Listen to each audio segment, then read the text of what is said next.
You people like to say, let's forget, let's not blame anyone. Please, stop that nonsense.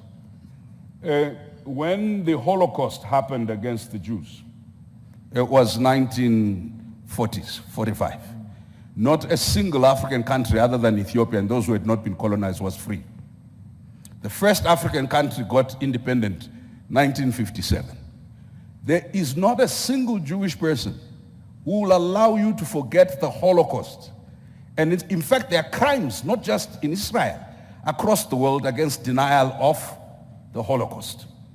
US foreign policy, Israeli foreign policy is very key. It's a central issue. Africans, for some reason, must forget something that happened 50 years ago, if you are Zimbabwe 80 years ago.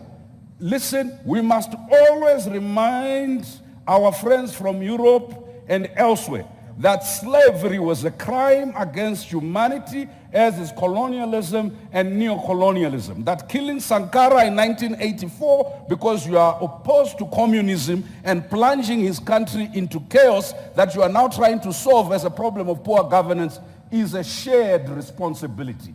So we will take responsibility for our nakedness. But for goodness sake,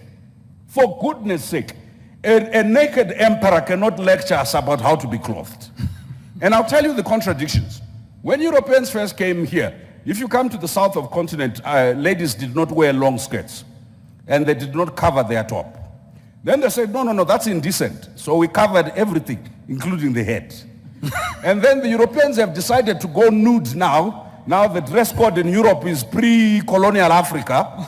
And then when our kids try and dress up that way, we say it's an African. We are confused around ownership.